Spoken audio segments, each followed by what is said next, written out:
You can climb faster and make climbing easier if you find your own personal climbing rhythm. Yeah, it's part art, possibly part science, but you'll know it when you find your climbing rhythm. And flowing and tapping your way up a climb rather than grinding up in a big gear feels better, going to save a bit of energy. Here are our top tips.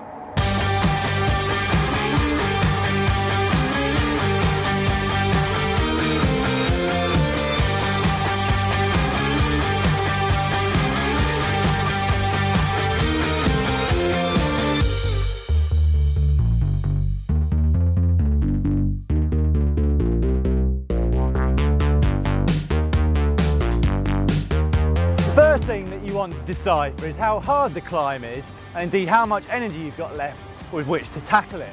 So how long is it? How long do you think it's going to take you? What's the gradient like? Is it steady or is it particularly variable? And also, how are you feeling? Are you particularly sprightly or are you starting to feel very tired? The combination of these and taking them all into account should help you decipher what the best sustainable rhythm is going to be from the start.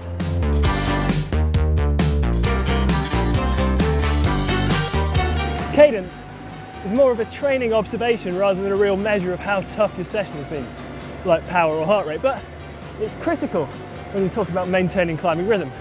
A higher cadence, somewhere between 75 and 90 RPM, hoping to tick over, would be far preferable to a lower cadence, something like 60 RPM, where you're grinding out the gear, leaving you overgeared, taking more out your legs, spin for the win.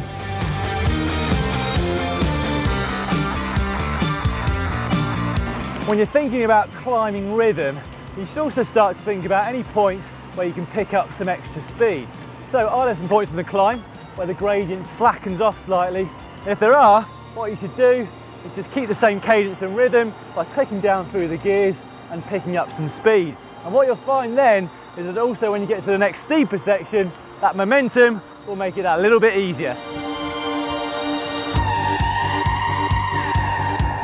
When you look down at your Garmin when you're climbing at a rhythm, you'll probably find that your power and heart rate is somewhere between sweet spot and threshold. It's because if you put a bit more effort in, climb a bit faster, it's far easier to maintain that good sustainable rhythm. Go too hard too early on and you'll lose it, and never quite go hard enough, and the chances are you won't even pick up any rhythm.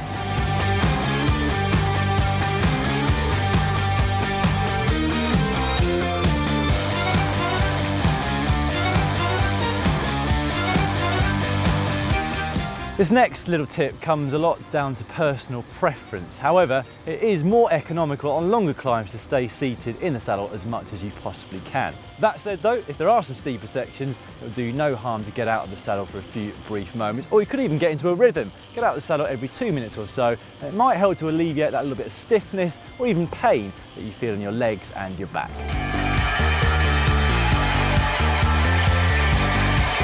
This is a staple bit of climbing advice, but it bears repeating. When you're climbing at a good rhythm, look to break the climb down into smaller, more manageable chunks and try and maintain your rhythm, your cadence between those 2 points.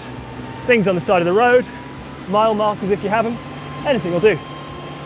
So there you have it. Although climbing rhythm is perhaps a difficult one to define, it is without a doubt hugely beneficial. You're going to climb with less effort and probably climb faster too.